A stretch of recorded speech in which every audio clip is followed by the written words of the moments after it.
transmitírselo. Estábamos platicando en la sesión anterior acerca de los sujetos procesales, de los principales, ¿no? Y nos quedamos con el juez, ¿va? Estamos hablando del juez. Estamos platicando de la jurisdicción, hablamos un poco de la competencia, hablamos de los poderes de la jurisdicción, notio, vocatio, coertio, judicio y executio. Notio, la facultad de conocer, vocatio, la facultad de convocar, coertio, la facultad coercitiva, uno de los como poder de la jurisdicción, judicium, la facultad de decidir, ¿va? Y executio, la facultad de ejecutar lo que se ha decidido, ¿va? Cuando entendemos a la jurisdicción como la potestad que el juez tiene de juzgar, en términos generales, el juez, conforme el artículo 203 de la Constitución Política de la República de Guatemala. Ahí está establecido lo relacionado a la independencia judicial y la facultad que tienen los jueces de juzgar, pero también en nuestro Código Procesal Penal. Eso también está establecido en nuestro Código Procesal Penal. Vemos a partir del artículo 37, ¿no? Nos habla de lo relacionado a la jurisdicción penal. Jurisdicción penal, potestad de juzgar. La competencia. La competencia limita la jurisdicción, patojos. La competencia es un conjunto de facultades y atribuciones que se le otorgan a los órganos jurisdiccionales, pudiendo ser la competencia por razón de materia, cuantía, territorio, grado o turno. Materia, usted es juez, usted tiene la facultad de juzgar, pero su competencia se circunscribe a juzgar dentro del ámbito civil, dentro del ámbito penal, dentro del ámbito laboral, dentro del ámbito de familia, juzgados especializados en cuestiones de violencia, violencia contra la mujer. Bueno, hay juzgados de violencia intrafamiliar también. En cuestión de materia, no para todos. O sea, se le delega al juez con su investidura, tiene jurisdicción, la facultad de juzgar, se le delega cierta competencia, ¿no? Para todos. Por materia, ya vimos, penal, civil, laboral, etc. Por cuestión de cuantía, eso se da en el ámbito civil, ¿va? Para todos los jueces de paz tienen competencia para juzgar hasta determinado monto y de ahí para arriba es competencia de los jueces de instancia. Por decirles algo, ellos tienen, un juez de paz civil tiene la facultad de juzgar demandas presentadas dependiendo del lugar en donde sea, en donde se vaya a someter a competencia del juez la demanda. Por ejemplo, tienen competencia para conocer hasta 30,000 quetzales, es decir, la demanda no tiene que exceder hasta 50,000 quetzales, perdón. La demanda no tiene que exceder ese monto. Si excede ese monto, ya es competencia de un juez de instancia. Cuantía. Eso no opera en lo penal. ¿Oyeron? Eso no. Solo les estoy dando ejemplos en relación a la competencia. Territorio. Va.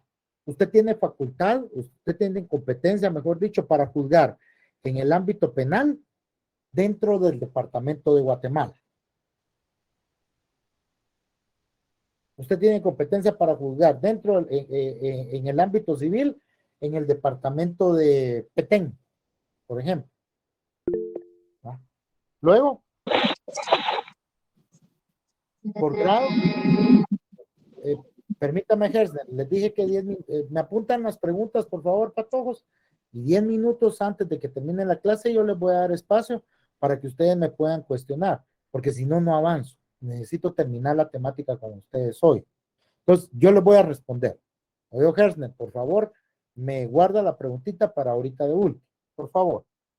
Entonces, por grado, primera instancia, ¿va? Las salas de apelaciones que están encima, perdón, encima, ¿va? Que jerárquicamente son superiores a los juzgados de instancia, juzgan por grado, ¿va? Para todos. Ante una apelación, una sala de instancia conoce. Se presenta una casación, la Cámara Penal de la Corte Suprema de Justicia, por grado. Y luego, por turno, que es algo de lo más novedoso, los juzgados de turno, para todos. O sea, tienen turnos específicos.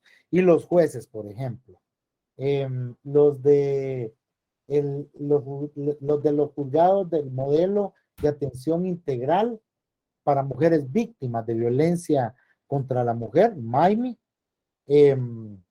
ellos tienen turnos de 12 horas y los jueces tienen la facultad de juzgar todo lo que ingrese dentro de su turno de 12 horas por hechos de violencia contra la mujer y de los hechos cometidos, de los hechos tipificados en la ley contra el femicidio y otras formas de violencia contra la mujer en el departamento de Guatemala. Turnos, ¿va? Para todos. Ahora bien, eso es lo que a la competencia respecta. Pero es importante que ustedes tengan un esquema o tengan un mapa conceptual, más o menos, así lo podríamos decir, de cuáles son los tribunales competentes que existen acá en Guatemala, para todos. ¿Verdad? ¿Cuáles son esos tribunales competentes que existen? Empezamos con los jueces de paz. Los tenemos así. Están los jueces de paz, están los jueces de primera instancia, están los jueces de los tribunales de sentencia, ya sean colegiados o unipersonales, están los magistrados, están las salas de la Corte de Apelaciones, ¿verdad? Está la Corte Suprema de Justicia a través de la Cámara Penal que conoce asuntos relacionados a esta materia, al ámbito penal. Entonces, ¿cuál es cada una de las competencias? O sea, ¿qué les compete conocer a cada uno de ellos? ¿Va? ¿Qué pueden ellos conocer? El juez de paz, conforme al artículo 43 del Código Procesal Penal, el artículo 44 del Código Procesal Penal establece de que tienen competencia para conocer las faltas, los delitos contra la seguridad de tránsito y aquellos cuya pena principal sea la de multa, conforme al procedimiento específico del juicio por faltas. Ese procedimiento específico del juicio por faltas está establecido a partir del artículo 488 al 491 del Código Procesal Penal. Recordemos, va para todos, cuando nosotros cuando nosotros estudiamos Derecho Penal 2, creo que es, ahí es donde ve uno lo relacionado a los delitos y las faltas. 2 o 3 creo que es. Entonces, las faltas, ustedes las encuentran contenidas a partir del artículo 480 del Código Penal. Entonces, 488 al 491 está el procedimiento para juzgar las faltas. O sea, ¿qué les corresponde conocer a los jueces de paz penal? ¿Qué pueden juzgar? ¿Qué puede juzgar un juez de paz penal, Pato? Un juez de paz penal puede conocer las faltas. Esas faltas contempladas en el libro tercero del Código Penal, a partir del artículo 480.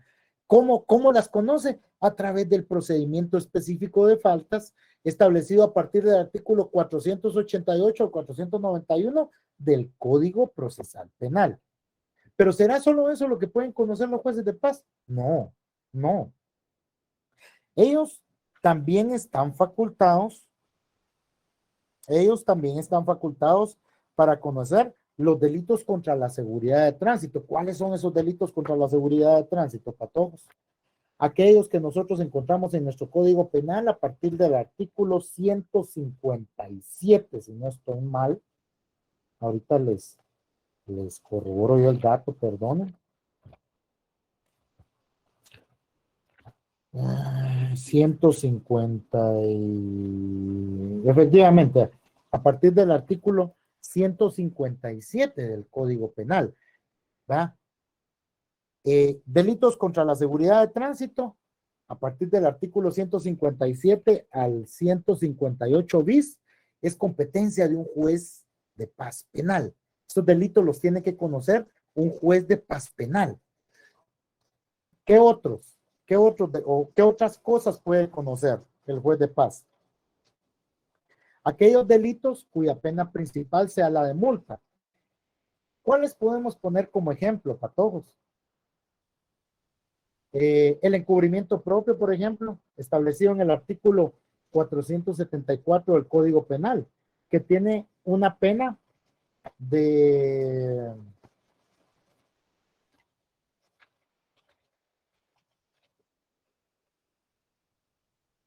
de 2 meses a 3 años. No, perdón, esas no son. No. Aquellos cuya pena principal sea la de multa, no, perdón. La desobediencia. Artículo 414 del Código Penal. La desobediencia tiene contemplada una multa de 5,000 a 50,000 quetzales.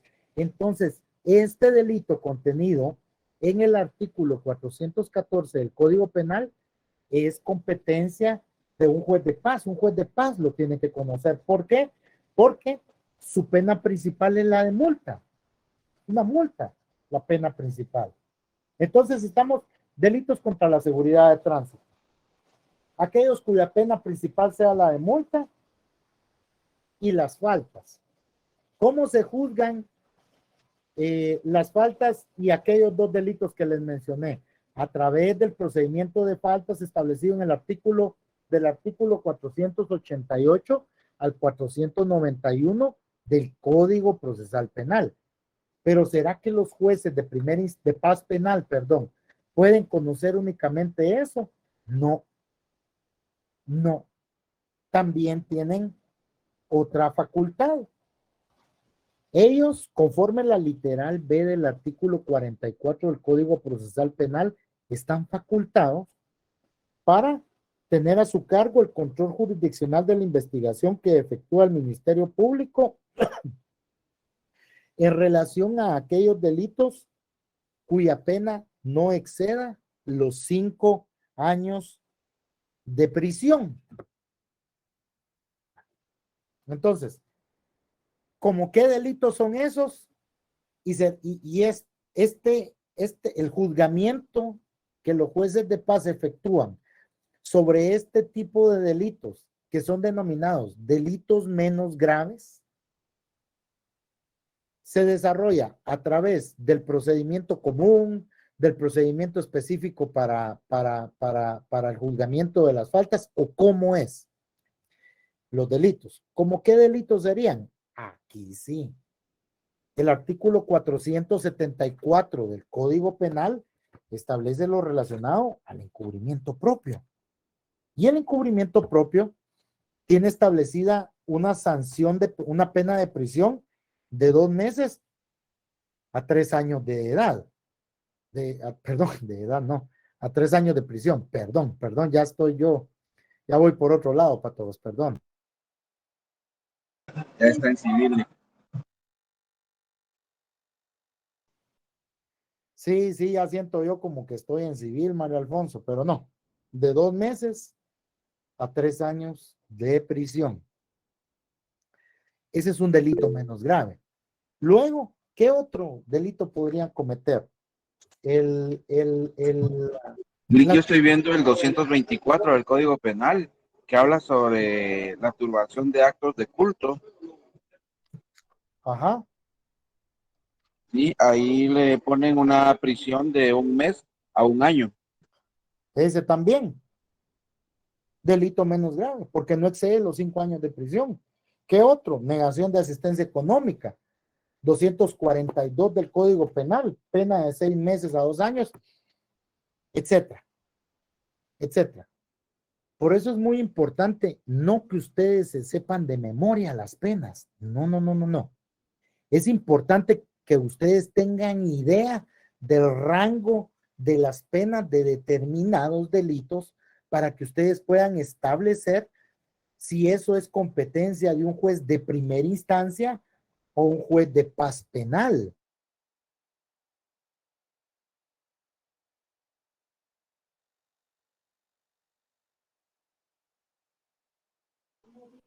Entonces, licenciado, perdone, el artículo 310 también entraría dentro de ese rango del Código Penal. del Código Penal. El artículo 310, inducción al uso de estupefacientes. Prisión de 3 a 5 años y multa de 500 a 5,000 quetzales, sí.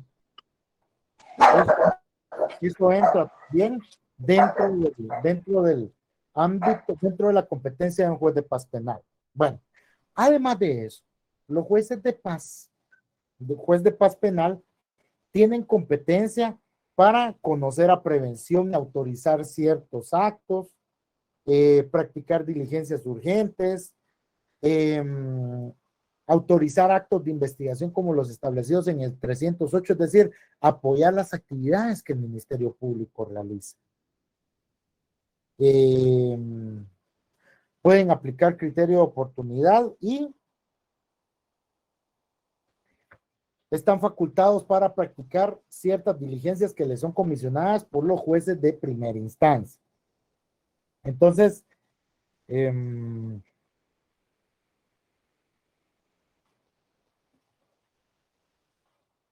realizar conciliaciones también, etc. Las facultades o las atribuciones de los jueces de paz, ustedes las encuentran contenidas en el artículo 44, pero hasta aquí, lo que a mí me interesa que ustedes tengan claro es básicamente, qué es lo que un juez de paz puede conocer. Faltas, delitos contra la seguridad de tránsito, delitos cuya pena principal sea la de multa, que se van a desarrollar o se van a juzgar a través del procedimiento de faltas. Delitos menos graves, o sea, aquellos delitos cuya pena no excede los 5 años de prisión, también es competencia de ellos, pero a través del procedimiento para el juzgamiento de delitos menos graves. Contenido en el artículo 465 ter y 466 del Código Procesal Penal. Hay un procedimiento para el juzgamiento de delitos menos graves, va para todos, que es distinto al juicio por faltas, es distinto. Entonces, eso es lo que a mí me interesa que les quede claro por el momento. Además de cuáles son las facultades o qué es lo que tiene facultad para conocer un juez de paz. Luego, el código hace una distinción, fíjense, patojos, y por ejemplo, cuando habla de los jueces ya de primera instancia, que es una categoría arriba, sí, es una categoría arriba de los jueces de paz, es decir, en el organismo judicial no hay jerarquía. Es decir, ahí no es aquello de que el juez de instancia es el jefe del juez de paz. No, ahí no hay jerarquía. Hay categorías, aquí es distinto, y un juez de instancia, o un juez de paz no está supeditado al juez de instancia, en primer lugar. Y en segundo lugar, el juez de instancia no está facultado para girarle órdenes al juez de paz. Está facultado para pedir su colaboración, eso sí, hasta con un propio juez de instancia, pero en este caso, en relación a lo que a nosotros nos interesa, el código hace distinción, ya hablando de los jueces de primera instancia, a partir del artículo 45, empieza a detallar a jueces de narcoactividad y jueces de delitos contra el ambiente, jueces de primera instancia, en el artículo 47. Artículo 45 habla de jueces de narcoactividad y jueces de delitos contra el ambiente, y el 47 habla de jueces de primera instancia. Vean, para todos. Por cuestión de presupuesto, el organismo judicial ha unificado en la figura de un juez de primera instancia penal, o sea, que el funcionario que sea designado para poder conocer delitos graves, se le llama. Delitos graves son aquellos cuya pena cuya pena de prisión excede los 5 años. Esos son los delitos graves. Entonces, permítame, les voy a buscar un acuerdo, clasificación graves. Graves.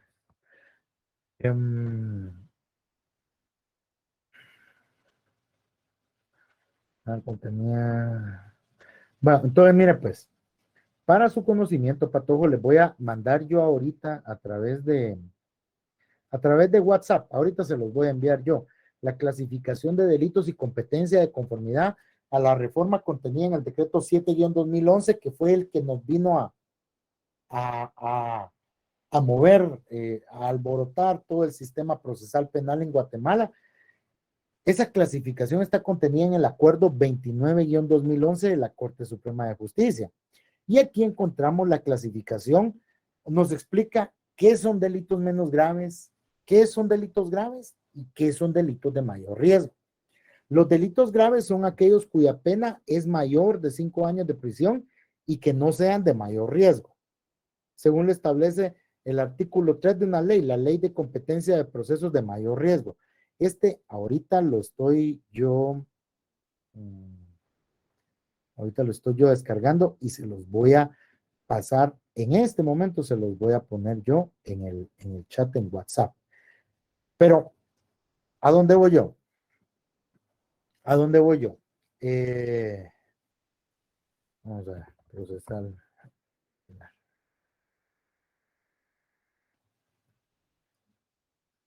Un minuto, mis estimados estudiantes. Solo administradores, permítanme. Yo creo que yo me estuve comunicando con la compañerita Alejandra, creo yo, Ale. Se lo voy a mandar a ella porque está restringido el chat. Entonces, para que ella me haga favor de transmitirse. Bien. Entonces, miren, pues, ¿a dónde es a donde yo voy con esto? Para todos. Ya tenemos clara la competencia, de los jueces de paz. Ahora necesitamos entender cuál es la competencia del juez de primera instancia. Aquí está. Entonces, si la compañerita, por favor, está, yo creo que sí, por acá la tenemos, porque ella amablemente nos informó de que el día de hoy sí iban a haber clases. Entonces, tal vez me hace favor, Ale, si la tenemos por acá, ya se lo envié, de poderlo retransmitir aquí al chat para que todos los compañeritos tengan acceso al acuerdo 29-2011 que define lo relacionado a delitos menos graves, delitos graves y qué se entiende por delitos de mayor riesgo. Por favor, no sé si la tenemos por acá. Ale. Alejandra.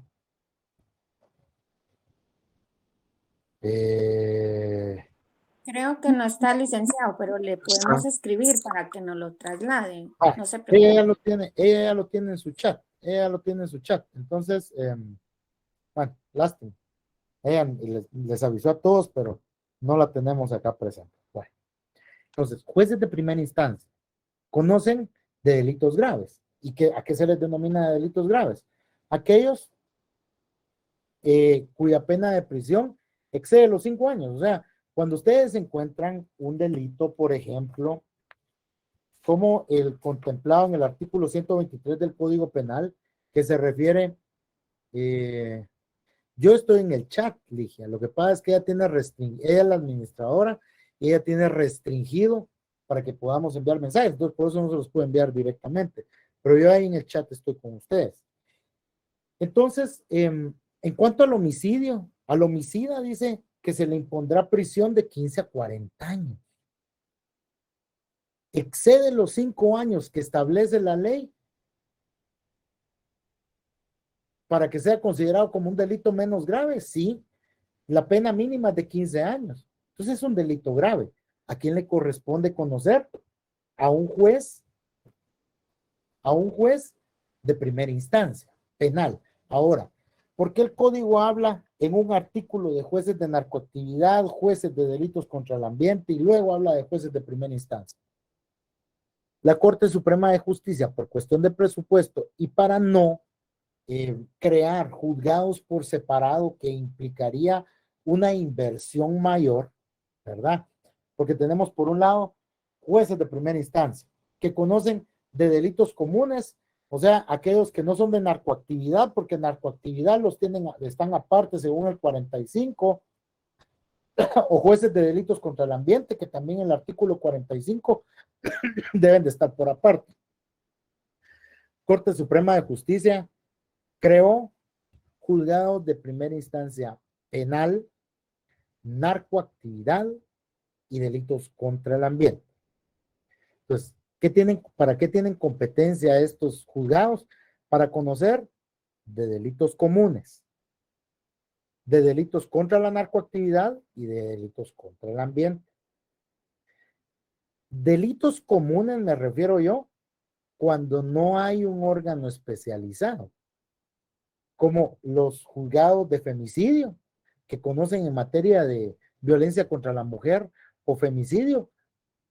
Cuando existe un juzgado que tiene esa competencia dentro del ámbito, en donde hay un juzgado, como aquí en la capital, aquí hay juzgados de primera instancia penal, narcoactividad y delitos contra el ambiente, pero también hay juzgados de primera instancia penal de delitos de femicidio y otras formas de violencia contra la mujer, ¿verdad? Hay juzgados de primera instancia con competencia específica para conocer delitos cometidos en contra de niños, niñas y adolescentes. Ahora hay una diversidad de juzgados, competencias específicas, ¿verdad? Para todos. Entonces, lo que quiere decir esto es que dentro del ámbito penal, lo que yo les quiero dar a entender es que dentro del ámbito penal, un juez de primera instancia, ¿verdad?, que está facultado para conocer todos aquellos delitos cuya pena exceda los 5 años de prisión,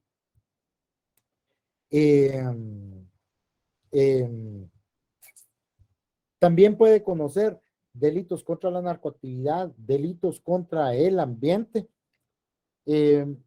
Estos jueces están limitados únicamente a conocer en cuanto a que si, por ejemplo, dentro de algún caso que ellos estén conociendo, Ministerio Público pide el otorgamiento de la competencia para que sea un juez de mayor riesgo que conozca, a ellos se les limita la competencia y se le dice, mire, usted ya no puede conocer, tiene que seguir conociendo mayor riesgo. ¿Cuáles son los presupuestos para que los juzgados de mayor riesgo entren a conocer? Pues sencillo. Sencillo. Que se encuentre en riesgo la vida o la integridad física de los sujetos procesales que intervienen dentro del proceso.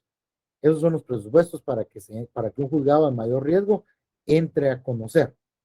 Jueces de mayor riesgo, ¿qué casos ven? Ustedes lo pueden examinar dándole lectura al artículo 3 de la Ley de Competencia de Procesos de Mayor Riesgo. Ahí está establecido cuáles son los delitos que pueden ser considerados como de mayor riesgo. O no los delitos que pueden ser considerados como de mayor riesgo.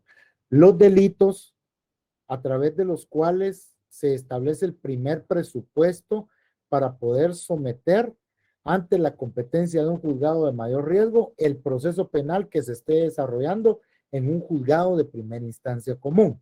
Pero vamos, jueces de paz, jueces de primera instancia penal, narcoactividad y delitos contra el ambiente, jueces de sentencia.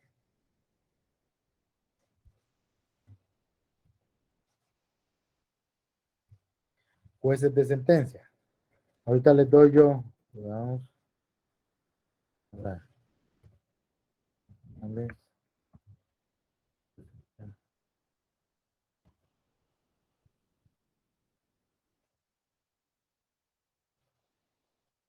Entonces, vamos a ver. Acuerdo 19-2011.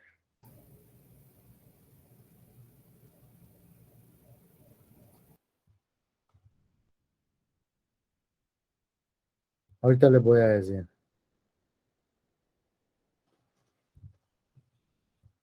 Ahí está.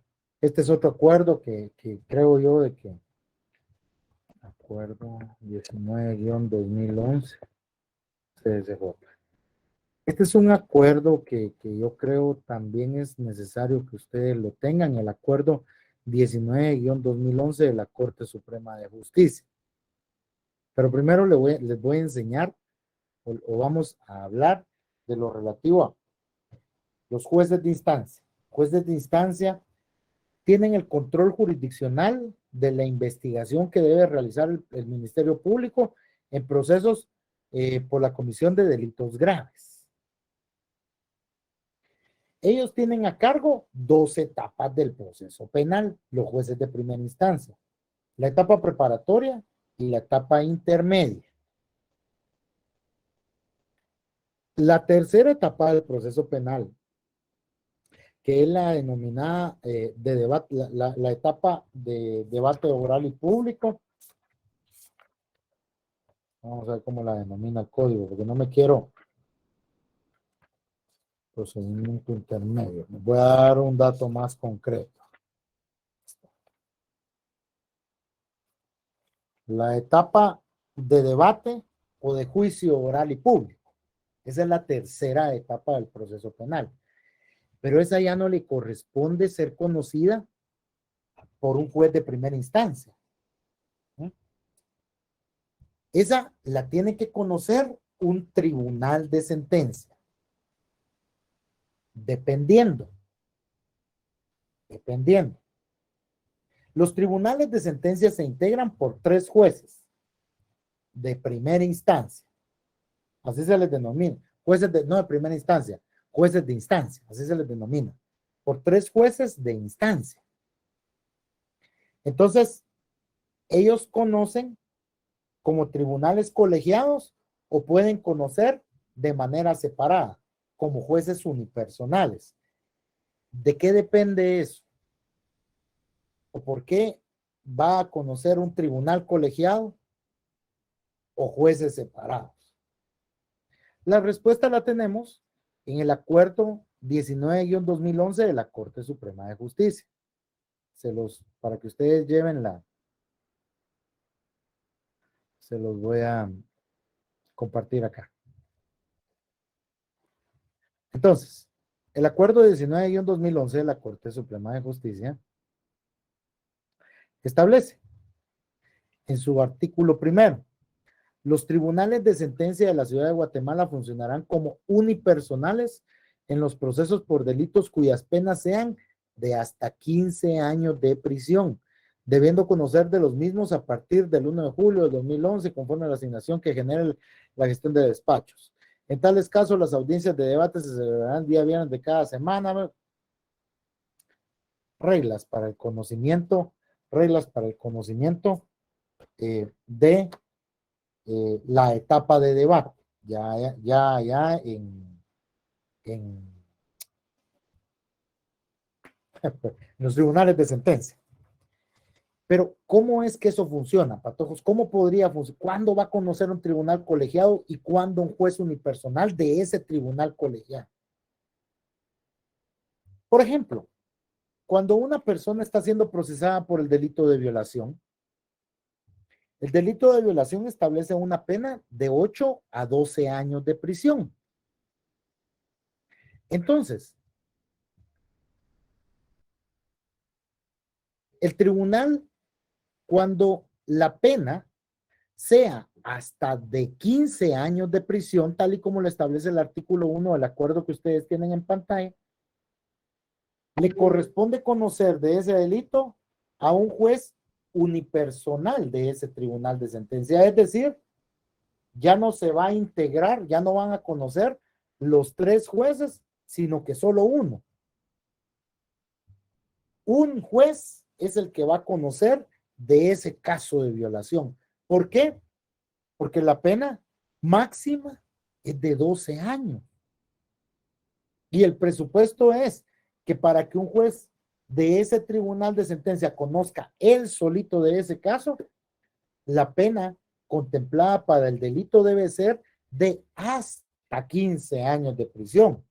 Pero si estuviéramos hablando, por ejemplo, del homicidio, si estamos hablando de un homicidio, entonces la pena contemplada ahí es de 15 a 40 años de prisión.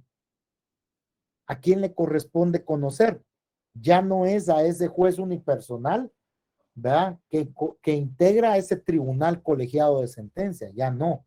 Es a los tres, a ese tribunal de sentencia le corresponde conocer de ese caso por delito de homicidio. ¿Por qué? Porque la pena en este caso excede ese hasta 15 años de prisión. A que aquí habrá que ir a un debate oral y público frente a 3 jueces, no frente a uno, sino que frente a 3 jueces. Tal vez para que el caso sea más, quede un poquito más claro, si vemos el artículo 128 del Código Penal, vemos el delito de inducción o ayuda al suicidio.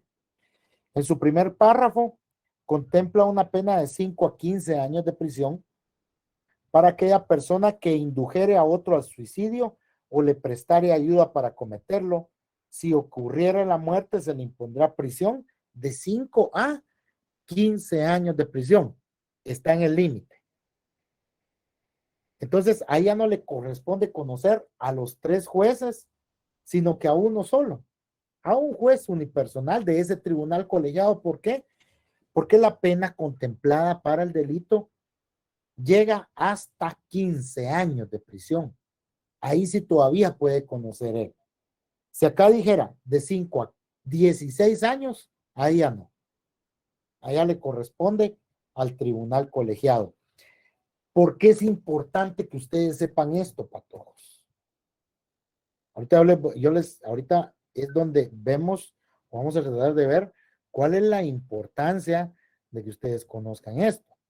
Cuando ustedes ingresen o lleguen al curso o aborden el curso de Derecho, ya le mandé a Ale, ella se está conectada, fíjense para todos, pero ya le mandé yo, ay, gracias Ale por haberme hecho administrador del grupo, ¿vio? Aquí entonces les voy a... Perdón, es que estaba lloviendo fuerte y no lo escuchaba y como estoy recibiendo clases de mi teléfono no estaba viendo mensajes. Pero ya mandé el documento, Lick. Ya dije yo, Bucho, ya me está fallando Ale, dije yo, ya se me está... Ya Perdón, se me Lick. está fallando, no sea así, hombre. No sea así. Pero no, le agradezco mucho, ¿no? Ahorita les voy a mandar yo de una vez aquí al chat el acuerdo 19-2011. Yo le agradezco mucho. Igual, en lo que vaya yo requiriendo de su apoyo, le agradecería mucho que usted me haga favor eventualmente de retransmitirle a ellos, a los compañeritos información, o bien, pues si no, yo lo hago directamente, pero le agradecería mucho que me apoyara con eso. Gracias de todas maneras, siempre por su ayuda. Sí, Lick, claro, ahí siempre voy a estar para apoyarlo. Vaya, gracias, Alejandro. Bueno, entonces, ¿en qué radica la importancia de esto? Miren, pues, para todos. En el curso de Derecho Procesal Penal 2, ustedes van a desarrollar audiencias. ¿Qué pasa acá? ¿Qué pasa acá para todos? Van a llegar al momento en el que van a llegar a la audiencia de etapa intermedia. Y ahí se va a presentar, por ejemplo, una acusación, porque hay que desarrollar el debate. Entonces, al presentar la acusación, el Ministerio Público tiene que determinar, por ejemplo, el momento de presentar la acusación, quién va a dilucidar, quién va a conocer del debate por el delito que se le está imputando al sindicado en el caso que a ustedes se les asigne. Y si, por ejemplo, ustedes no saben de que sea un juez unipersonal el que deba de conocer por la pena que se le señala al delito, eso le resta puntos. O que tenga que ser un tribunal colegiado. Eso les va a restar puntos a ustedes. Eso sí lo tienen que tener ustedes claro. Ahí es donde radica la importancia de esto, porque ustedes lo van a poner en práctica en audiencias. Ustedes lo van a poner en práctica. Entonces, les digo, al final de cuentas, es importante de que ustedes tengan clara esa situación. 15 minutos les voy a dar para responderles preguntas por aquello de que no nos dé chance si tienen algún interrogante. ¿Oyeron? Entonces, eso es lo relacionado a los jueces y tribunales de sentencia, ¿verdad, Patojo? Jueces unipersonales y jueces de un tribunal colegiado de sentencia penal. Eso es lo relacionado a los jueces y los tribunales de primera instancia. Son los que conocen ¿qué? La tercera etapa del debate, del proceso penal, el debate oral y público, ¿va? El juicio oral y público. Ahora bien, entonces, ellos no están jerárquicamente por encima del juez de primera instancia. ¿Por qué? Porque ambos están dentro de la estructura funcional del organismo judicial en la misma categoría. Son jueces de instancia. Solo que al que tiene a cargo la etapa preparatoria e intermedia se le llama juez de primera instancia en la práctica penal. Su plaza es juez de instancia. Así se le denomina su plaza. Pero, ¿y por qué juez de instancia en términos generales? Porque igual puede integrar un juzgado de primera instancia penal, un tribunal de sentencia penal, un juzgado de ejecución penal, son jueces de instancia. Así. Pero dentro del proceso penal o funcionalmente dentro del proceso penal, tenemos al juez de primera instancia y a los jueces que integran el tribunal de sentencia penal. Pero, eso sí, están en la misma categoría. Aquí hablamos, no hay jefes, oyeron, patojos. Como les decía yo, el juez de instancia no es jefe del juez de paz. El tribunal de sentencia, por ser tres, no son jefes de los jueces de primera instancia.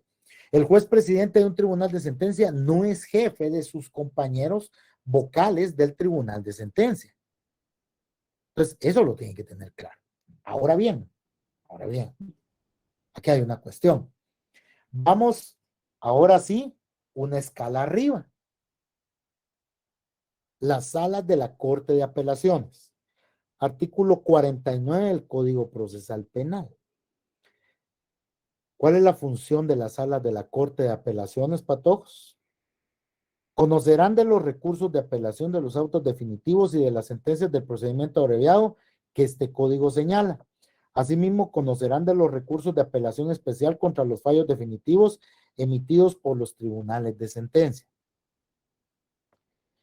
¿Cómo vemos a detalle cuál es la competencia de una? Las salas de la Corte de Apelaciones están integradas por 3 magistrados de Corte de Apelaciones. Son 3 los que integran la sala de la Corte de Apelaciones.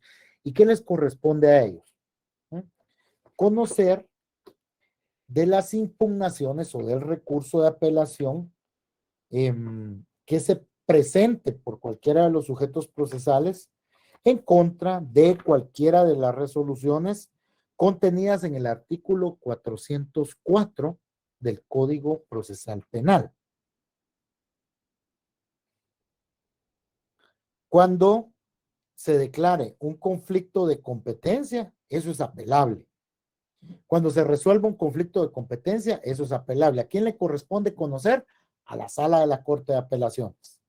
Cuando se resuelva un impedimento, excusa o recusación, ¿a quién le corresponde conocer una apelación presentada en contra de lo resuelto por cualquiera de estas 3? María José Cabrera, ¿qué tal? Perdonen, ¿oyeron? Licenciado Edwin, mucho gusto de saludarlo yo. Un gusto saludarlo, licenciado Nájera. Gracias. Igualmente un excelente profesional. A ver qué día nos honra con su presencia para darnos una clase ahí. En el próximo bloque, tal vez me le puede hablar allá a los patojos de los actos introductorios y de la investigación que ejerce la institución a la que usted dignamente representa, licenciado. Con muchísimo gusto, agradezco la invitación, licenciado Nájera, y estoy en toda la disposición de poder aportar el tema de práctica en el ejercicio de la profesión y básicamente en materia de penal y en la carrera del ejercicio fiscal. Un gusto, licenciado Nájera. Perdón la interrupción ahí. No, yo le agradezco a usted que sea presentado y ya oyeron, patojos, ese es un compromiso, ¿oyeron? Es un compromiso, es que después no se me va a echar para atrás, licenciado. De ninguna forma. Va, ahí estamos, mucho gusto en saludarlo, licenciado. Qué bueno tener a su apreciable hija aquí como mi estudiante. Entonces, vamos a continuar, ¿no, Patojo? Porque ya nos quedan unos minutitos. Entonces, sala de la Corte de Apelaciones, va, Patojo, la sala de la Corte de Apelaciones, ¿a quién le corresponde? ¿Qué le corresponde conocer? De todo lo que se resuelva respecto a cualquiera de estas resoluciones contenidas en el artículo 404 del Código Procesal Penal. Solo que ellos jerárquicamente, patojos, son magistrados. Los jueces no están obligados a obedecer una orden que ellos les quieran dar, excepto si es dentro del ámbito de sus atribuciones. Es decir, ellos resuelven algo y le ordenan al juez que cumpla con lo resuelto y el juez tiene que cumplir. Entonces, ahorita voy a terminar, Guadalupe, y por ahí me quedó alguien, ya voy a terminar. Ahorita y les doy la palabra para que ustedes puedan preguntar y bueno, podamos resolver interrogantes. Salas de la Corte de Apelaciones. Además, no solo lo que se resuelve o las resoluciones dictadas susceptibles de apelación contenidas en el artículo 404 del Código Procesal Penal, no. Lo relacionado a la apelación especial, que la encontramos regulada a partir del artículo 415 en adelante. La apelación especial, ¿cuándo se plantea? Cuando un tribunal de sentencia colegiado o un juez unipersonal de sentencia dictan sentencia. Cuando ellos dictan sentencia, ahí se habilita la vía recursiva mediante el planteamiento o la interposición de una apelación especial. Y eso, ¿quién lo conoce? Las salas de la Corte de Apelaciones. Luego, la Corte Suprema de Justicia, patojos. La Corte Suprema de Justicia reconocerá del recurso de casación que proceda contra las sentencias emitidas por las salas de la Corte de Apelaciones y de los procesos de revisión. También conocerán los demás casos señalados por este código. Entonces, la Corte Suprema de Justicia, a través de la Cámara Penal, está facultada para conocer los recursos de casación planteados en contra de las sentencias emitidas por las salas las salas de la Corte de Apelaciones que resuelvan un recurso de apelación especial. El recurso de casación es denominado también, o sea, es denominado, se le denomina como un recurso extraordinario de casación. Es el recurso extraordinario de casación. Ese recurso lo tenemos regulado. El recurso de revisión o la revisión, como decía acá, la tenemos contemplada a partir del artículo 453 del Código Procesal Penal. Y el recurso de casación lo encontramos a partir del artículo 437 del Código Procesal Penal. ¿Por qué es que yo les voy mencionando los artículos, patojos? Porque si ustedes no saben, o yo, mejor dicho, no me puedo, no les transmito a ustedes la existencia material de esas impugnaciones o de eso que yo les voy hablando, es decir, yo les menciono en dónde están en el código. O sea, uno muchas veces se pierde. Es decir, sí, recurso de casación, pero ¿y eso qué? O sea, ¿eso qué? Que no sé de qué me está hablando. O sea, no. Pero gráficamente ustedes lo pueden ver ahí en los artículos que les voy mencionando, aunque sea, vayan a revisar el código. Vean cómo es que está ahí. En algún momento lo vamos a estudiar más adelante, pero por lo menos vayan a ver. Entonces, patojos, de esta manera se finaliza la estructura, ¿verdad?, de los tribunales llamados a conocer en diferentes etapas y de diferentes incidencias dentro del proceso penal. Ahora bien, como últimos puntos, ¿verdad?, en cuanto a los sujetos procesales dentro del proceso penal, tenemos lo relacionado, ya ahorita les doy la palabra, tenemos lo relacionado al querellante adhesivo.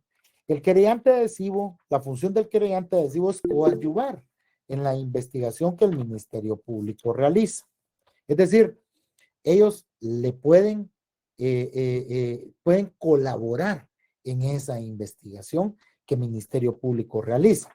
Ahora, ¿en dónde encontramos el fundamento legal del querellante adhesivo? A partir del artículo 116 al 123 del Código Procesal Penal.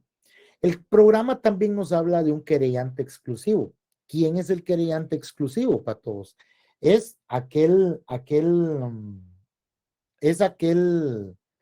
es el encargado de realizar el proceso, el procedimiento o la investigación dentro de los delitos de acción privada. Se recuerdan que cuando hablamos de la clasificación de las acciones, hablamos de los delitos de acción privada.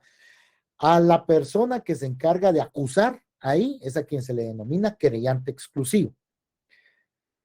Entonces, luego, no, el tercero civilmente demandado como sujeto procesal accesorio o no esencial, ya no es una figura utilizable o dable dentro del proceso penal. ¿Por qué? Porque el actor civil o la figura del actor civil, cuando les hablé de la víctima, les hablé también del actor civil, pero cuando se dejó sin efecto la figura del actor civil dentro del proceso penal, con ella se fue también la del tercero civilmente demandado. ¿Por qué?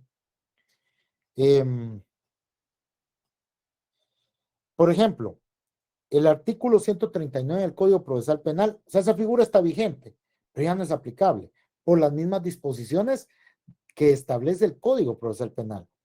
La exclusión, el desistimiento o el abandono del actor civil hará cesar la intervención del tercero civilmente demandado. Y como aquí realmente ya el actor civil ya no tiene participación, entonces no, es el actor civil, la figura que estaba llamada a provocar la intervención del tercero civilmente demandado. Si bien es cierto, en el artículo 135 del Código Procesal Penal habla de que quien ejerza la acción reparadora podrá solicitar la citación de la persona que por previsión directa de la ley, es decir, la víctima, que es quien ejerce la acción reparadora en nuestro tiempo, ¿verdad?, podrá provocar el llamamiento del tercero civilmente demandado, el propio código lo excluye. Entonces, es una figura poco utilizable para todos. ¿Pero se refiere a qué? Se refiere a un piloto de bus, trabaja para una empresa de buses y viene, atropella a 2, 3 personas y les provoca la muerte. Entonces, se va a ejercer la acción reparadora en contra del piloto del bus. Pero como él trabajaba para una empresa de buses y esa empresa está legalmente constituida y todo, entonces nosotros vamos a pretender llamar como tercero civilmente demandado a los dueños de la empresa de buses. Esa es la figura. En eso consiste. Ellos son los terceros, el tercero civilmente demandado. Pero como les digo, el propio código lo excluye. Entonces, no vamos a ahondar en esa figura. La Policía Nacional Civil es una entidad auxiliar del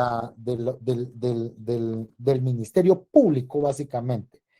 Yo doy clases en una universidad privada y una vez un compañerito me decía, ni siquiera el Ministerio Público puede ordenarle a la policía que haga algo. No es cierto. No tengo la Ley General de la Policía Nacional Civil ahorita, pero el artículo 10, 12 o 16, algo así de esa ley, establece que ellos están a disposición del Ministerio Público.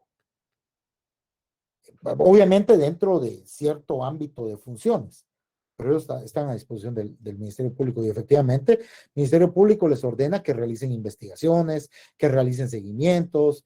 La función de la Policía Nacional Civil acá es básicamente investigativa, o sea, como auxiliar del Ministerio Público. El artículo 112, a partir del artículo 112 al 115, establece cuáles son las funciones de la Policía Nacional Civil y el auxilio técnico que ellos le deben de prestar al Ministerio Público. Finalmente, los consultores técnicos, estas son personas de las cuales los sujetos procesales o los intervinientes dentro de un proceso penal pueden agenciarse. Si hay alguna cuestión en la que tengan dudas respecto a determinada situación que necesite ser comprensible para formar su tesis dentro del proceso penal, ya sea una tesis de defensa, una tesis acusatoria por parte del querellante, se puede auxiliar de consultores técnicos, especialistas en determinada materia, para que ellos, al final de cuentas, puedan venir y esclarecer esas dudas que puedan surgir y que puedan coadyuvar a establecer o a esclarecer la verdad histórica dentro de un proceso penal. Terminamos con los sujetos procesales. Mario Alfonso, por favor. Perdón, sí. Muchas gracias, licenciado. Buenas noches. Solo permítame, Por Mario. aquí tenía yo apuntada mi pregunta. Estábamos hablando de que la Corte Suprema de Justicia es la encargada de catalogar o de clasificar. Permítame, Mario, permítame. Los consultores técnicos, el asidero legal. Perdón, licenciado, creo que se me cerró mi audio, pero Sí, Mario, le repito la pregunta. Permítame. El asidero legal de los auxiliares de los intervinientes o los consultores técnicos lo encontramos en el artículo 141 del Código Procesal Penal. Ahí es donde pueden ustedes encontrar el fundamento legal de los consultores legales o los consultores técnicos. Ahora sí, adelante, Mario. Gracias, licenciado. Estábamos hablando de que la Corte Suprema de Justicia es la encargada de clasificar los delitos en menores, graves y de mayor riesgo. Sí, dígame. Entonces, mi pregunta es, ¿cuál es el criterio que utiliza la Corte para poderlos catalogar de esa manera? Ahí está establecido en el acuerdo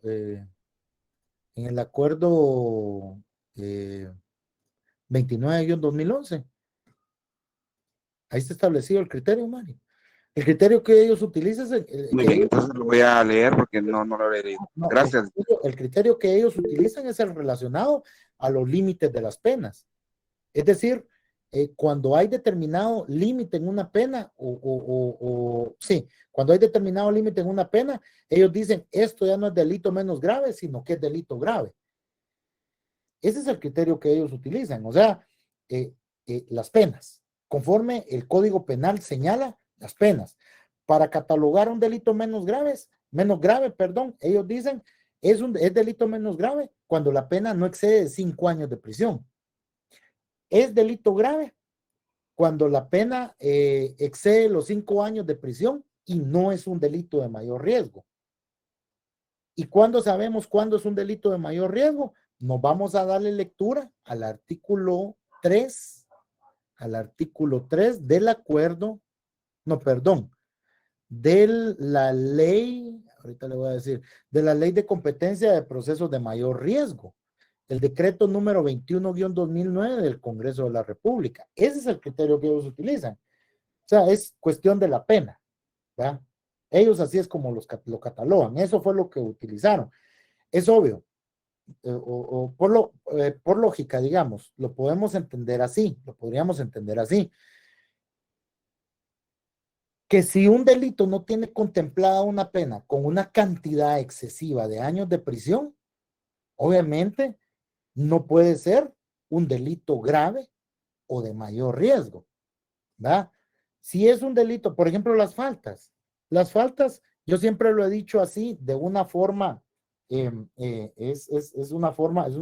una cuestión pedagógica que yo utilizo para que uno lo recuerde, pero no lo vayan a decir ustedes así en la calle. Las faltas son como delitos chiquitos, ¿va? Para todos. Las faltas contemplan días de arresto, no contemplan prisión como tal, días de arresto. Eso es lo que contemplan las faltas. Entonces, las faltas son leves, ¿verdad? O sea, es algo más leve. Ustedes ven las conductas delictivas y se van a dar cuenta de que no es tan grave una falta contra la propiedad como el delito de hurto o robo. ¿Por qué? Porque va a ser una falta contra la propiedad siempre y cuando el monto de lo hurtado o lo robado no exceda los 100 quetzales. ¿Va? Entonces, son diferentes criterios para establecer la gravedad de determinado tipo y conforme tipo, o sea, o delito o falta, y conforme esa gravedad traducida en pena, en la pena que se establece para ese delito, es que la Corte clasificó o hizo la clasificación en cuanto a establecer determinadas figuras como delitos menos graves, delitos graves y delitos de mayor riesgo. ¿Va? Eso sin salirse del marco legal, pero es básicamente en relación a la pena. Ese fue el criterio que la Corte utilizó, María Alfonso. ¿Estamos bien ahí? Gracias, licenciado. Va, ahí estamos. Vamos a ver. Seguidamente tenemos aquí a Sharon, por favor, adelante. Buenas noches, licenciado. Perdone, al inicio había levantado la mano, pero ya no dio tiempo de hacer mi pregunta. Solo con lo que decía al inicio, como es con cámara encendida y yo realizo mi examen en el celular, no hay problema de que pues lo que se vaya a ver es mi frente más que todo. No tenga pena. No, ok, solo era eso para poder hacer tranquilo. Porque yo sé que están ahí, pero ya están atendiendo a las indicaciones. No se preocupe. Ok, solo era eso. Gracias, licenciado. Va, ahí estamos. Adelante, Marta Lucía, por favor. Marta Lucía. Licenciado, buenas noches. Hola, buenas noches. Solamente con una duda. Al momento de que detienen a una persona, normalmente lo llevan a un juzgado de instancia penal. Ahí, el primer juez que lo ve es el que, póngale que ahí ven ya sea un homicidio, un asesinato, un delito grave, un delito leve, pero ¿en qué momento lo distribuyen a donde corresponde? O sea, porque el primero que lo ve es el juez de primera instancia. Uh-huh. No necesariamente. Pero si es un delito grave, él no, no no, lo no, podría no, ver. no necesariamente es un juez de instancia, Marta Lucía. Vean, se dieron cuenta de los temas que yo abordé en estos días, ¿va, patojos? Y todo lo que hemos abordado en estas sesiones. Eso antes de que se me olvide, y ahorita le voy a responder su pregunta antes de que se me olvide. Ustedes me estudian, enfóquense en eso. Yo les di qué es lo que tenían que estudiar, pero enfóquense en los temas que platicamos, por favor. Lo que vean ustedes en el código, y por eso les iba mencionando los artículos. Ustedes traten de analizarlo bien. Ahora bien, en relación a su cuestionamiento, Marta Lucía, cuando eso lo vamos a ver ahorita, ya el día lunes vamos a empezar con eso, con el esquema que yo les di, con eso sí vamos a empezar ahorita. Vamos a ver lo relacionado a los actos introductorios, vamos a ver cómo es que inicia un proceso, vamos a hablar de la flagrancia, las clases de flagrancia, porque son 4 las clases de flagrancia, y cómo da inicio a un proceso penal. Esos actos introductorios que permiten darle inicio a un proceso penal. De esa cuenta, cuando una persona es detenida, hablemos de flagrancia. Cuando una persona es detenida, los policías la capturan, y hablemos de aquí del área metropolitana. Los agentes de la Policía Nacional Civil los que lo aprenden y rinden su informe dentro de una prevención policial. Esa prevención policial, ¿verdad? Cuando ellos tienen dudas, porque regularmente los agentes tienen cierto grado de preparación y ellos saben si tienen que dirigirle la consignación, ¿verdad? O la prevención policial al juez de primera instancia o al juez de paz.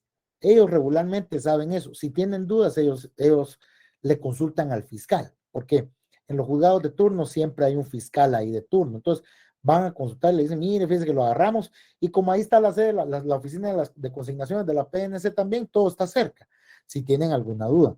Entonces ellos ya saben directamente a quién presentarle la situación. Por ejemplo, acá un accidente de tránsito, en donde la persona va con sus tragos, accidente de tránsito donde la persona va con sus tragos, ya no hay arresto domiciliario por hecho de tránsito con acta notarial. ¿Y qué pasa? Hay que llevarlo ¿con quién? Con el juez de paz, porque provocó lesiones culposas y ese es delito menos grave aquí en el área metropolitana.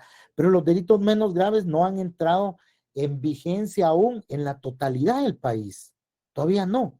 Hay lugares en donde aún los delitos menos graves los conocen los jueces de primera instancia. Entonces, depende del área, depende de la región. No han logrado implementarlo aún en todo el país. Eso porque eso requiere de que en cada juzgado de paz haya una sede de la Defensa Pública Penal, una sede del Ministerio Público, el juzgado que siempre tiene que estar de turno. O sea, es un poco complicado, pero ya la mayor parte, ya la mayor parte, como por ejemplo Huehuetenango, Totonicapán, Petén, aquí, en todo el departamento de Guatemala, ya, o sea, ya conocen delito menor. Ahora, por ejemplo, estamos hablando de un hecho de tránsito aquí en la capital, el delito menos grave por la pena si hablamos solo de lesiones culposas, pero, por ejemplo, si en lugar de eso, los policías o los agentes de Policía Nacional Civil capturan a una persona que acaba de asaltar a otra con un cuchillo, con un arma, violencia, el arma implica violencia, robo agravado. Robo agravado es un delito grave por la pena que contempla.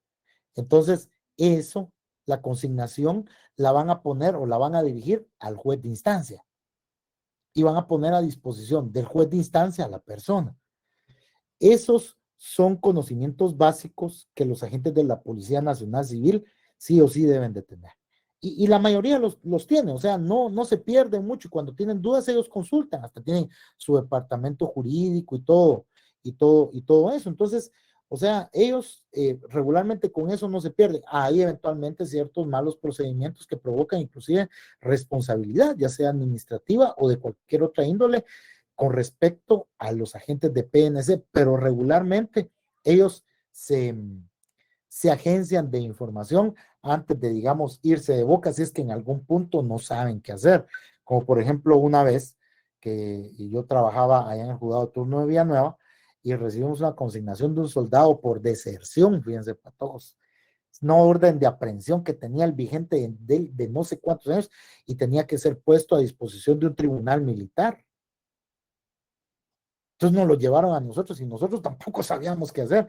Empezamos a averiguar y lo mandamos a la corte, pero hay cuestiones así, hay cuestiones así. Sin embargo, cuando son situaciones comunes que uno rapidito, abriendo el código y viendo, observando estas cuestiones de las que yo les estoy hablando acá, ellos rapidito van a saber hacia dónde ir.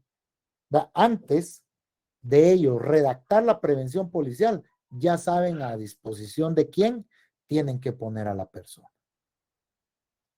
Entonces, ¿estamos bien ahí? Muchas gracias, licenciado. Sí, ya me aclaró bastantes dudas. Muchísimas gracias. Claro que sí. Andrea Lisset, por favor, adelante.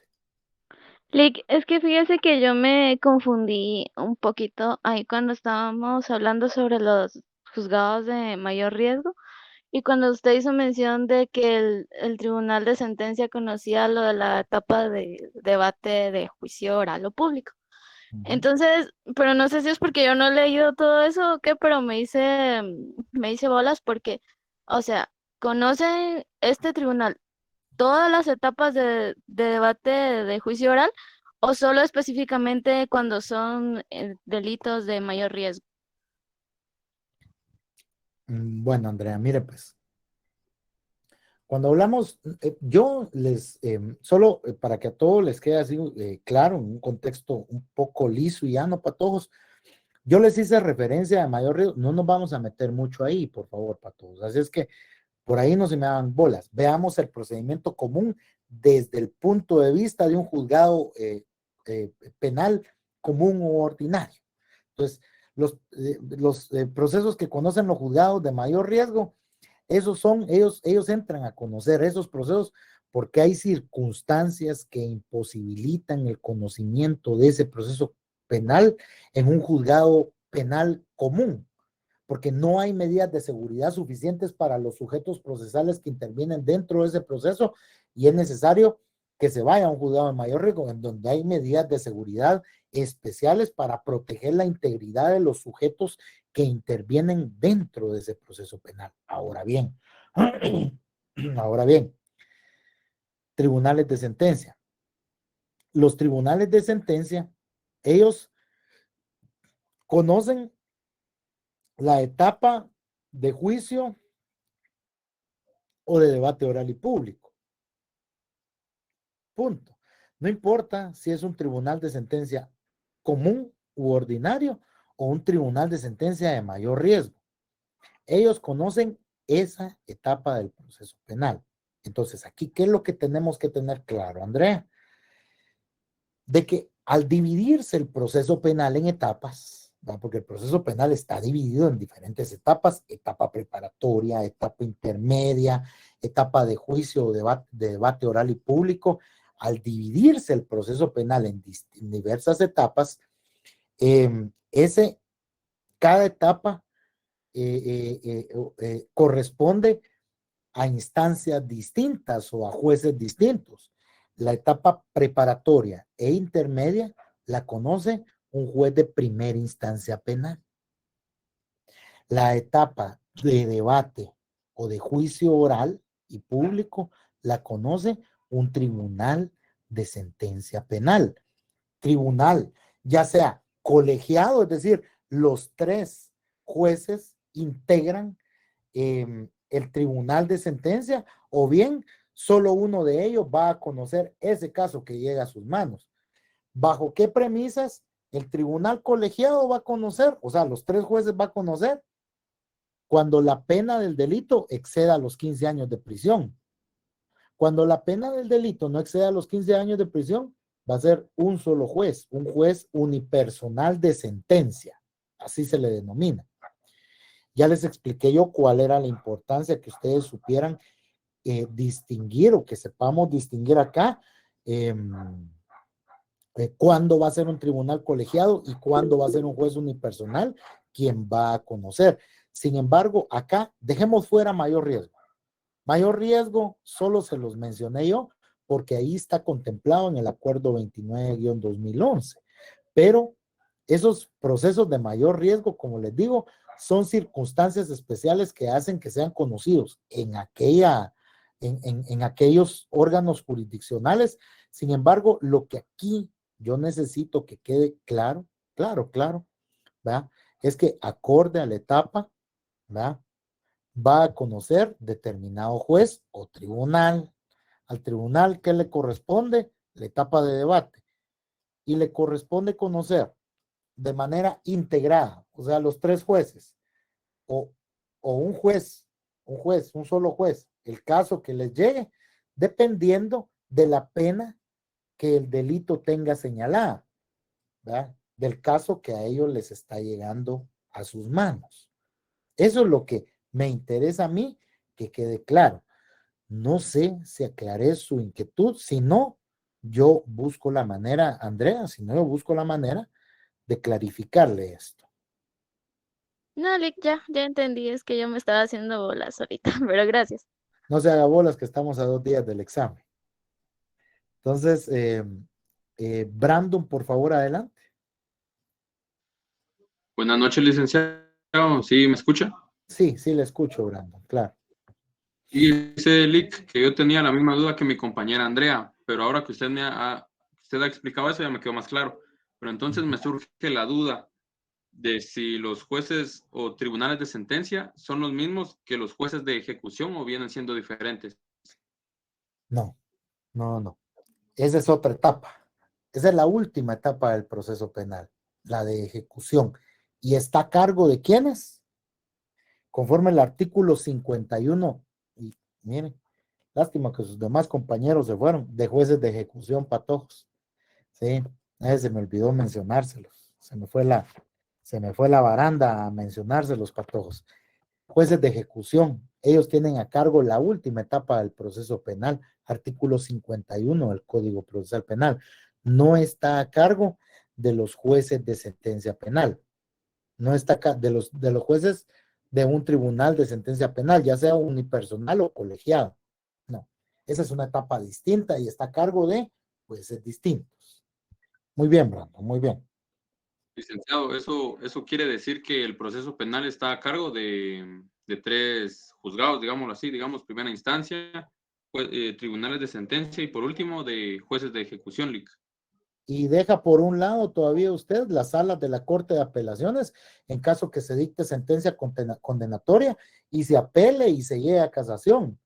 Las salas de la Corte de Apelaciones conocen la apelación especial en contra de una sentencia condenatoria o absolutoria, y la Cámara Penal de la Corte Suprema de Justicia conoce la casación en contra de la sentencia dictada por la Sala de la Corte de Apelaciones por un recurso de apelación especial planteado en contra de esa sentencia condenatoria o absolutoria.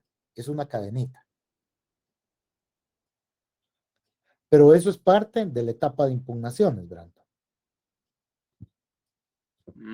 Ya. Entonces, Pero sí estamos bien bueno, aquí no con me queda muy Michelle claro. ayer. ¿Cómo?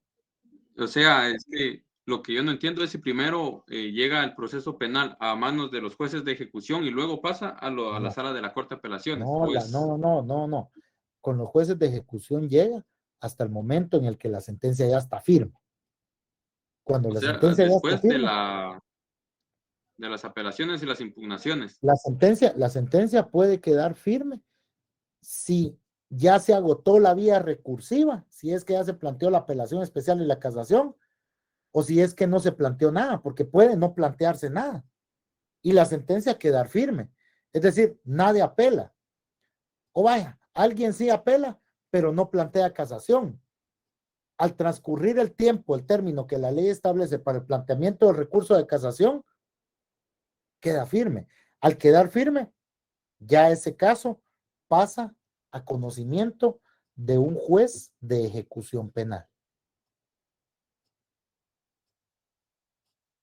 Licenciado, Ya entonces entendí. sería Gracias, la Lía. última etapa Claro. si no hay apelación, ¿verdad, licenciado? O si hay, aunque haya. Ok. Se desarrolla la etapa recursiva, la etapa de impugnaciones se desarrolla. Y al finalizar esa etapa de impugnaciones, si la sentencia queda firme, entonces ya pasa a manos de un juez de ejecución penal. Aunque se dé esa etapa de impugnaciones. Hay que esperar, porque cuando hablamos de una apelación especial y una casación en materia penal, hablamos hasta de 2, 3 años para todos. Más, quizás, más. Ahora hay que esperar a que la sentencia cause firmeza, pero al causar firmeza, ya ese proceso penal pasa a manos de un juez de ejecución penal. Se puede dar el caso, como les digo, que no impugnen, que todos estén conformes por cómo se dictó la sentencia.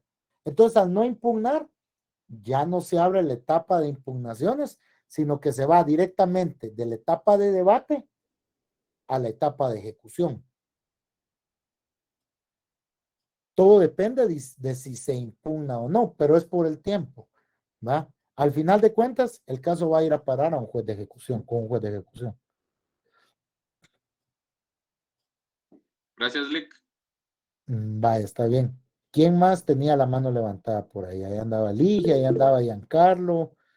Ya se nos fue Giancarlo, creo yo. Aún no estoy por acá, pero voy a formular mi pregunta. Va, adelante, Ligia. Adelante, Ligia.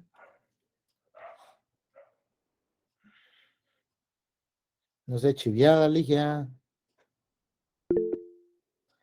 No se le escucha, Ligia. Perdón, licenciado, tenía apagado el de buenas noches, disculpe. Hola, buenas noches. Cuando las faltas por hurto entra entre los leves, ¿verdad? Cuando es menor de 100 quetzales o mayor de 100 quetzales. Menor de 100 quetzales. Eso se los tuvieron bueno, cuando excede... Eso se los tuvieron a ustedes que haber explicado bien en Derecho Penal. Sí. 3, algo así. Sí, licenciado. Pero ese era... menor de 100 quetzales. Menor de 100 quetzales. Menor. Ajá. Está bien, gracias, licenciado. Va, ahí estamos. Entonces, ¿quién más? Arnoldo, por favor, adelante. ¿Nos podemos apoyar para el examen del Código Procesal? Por supuesto que sí. Por supuesto que sí, Arnoldo. Y de todas sus copias y apuntes, lo que tengan a la mano. Menos los exámenes en grupo. Eso sí no me lo van a hacer, Pato. Ok, Lick, gracias. Vaya. ¿Quién más tiene algún interrogante, Patojos? José Estuardo, por favor. Buenas noches. Fíjese que yo más que una pregunta es una consulta. Fíjese que yo por parte de mi trabajo me informaron que debo de salir el día de mañana y voy a regresar hasta el día sábado por la noche. Entonces no creo poder someterme al parcial y quería saber de una vez si tenían correo para poder solicitar el examen extraordinario. Bueno, solicítelo, solo que necesito una nota de su trabajo, José Estuardo. Sí, fíjese, O como ahora, desde donde usted precisamente puede el día realizar de su hoy, evaluación. sí, precisamente el día de hoy solicité yo la carta y ahora que estaba viniendo ya me la compartieron. Entonces, para poderla enviar desde hoy de una vez. Ujú. ¿Cuál es la Creo que razón por la que sería usted no puede, cuál es la razón por la que usted no podría el día viernes en la noche evaluarse? lo que sucede donde voy a estar es un lugar inaccesible. Yo llevo mi casa de campaña prácticamente para dormir ahí. Ah, bueno, Y debo de salir a que finalice el proyecto. va. Hágame llegar eso, pues, y yo voy a fijar la otra semana un día para realizar la evaluación extemporánea. Perfecto. Le agradezco mucho, Lick. No sé si le puedo Claro que sí, escribir claro. yo tengo el documento ya acá escaneado y todo.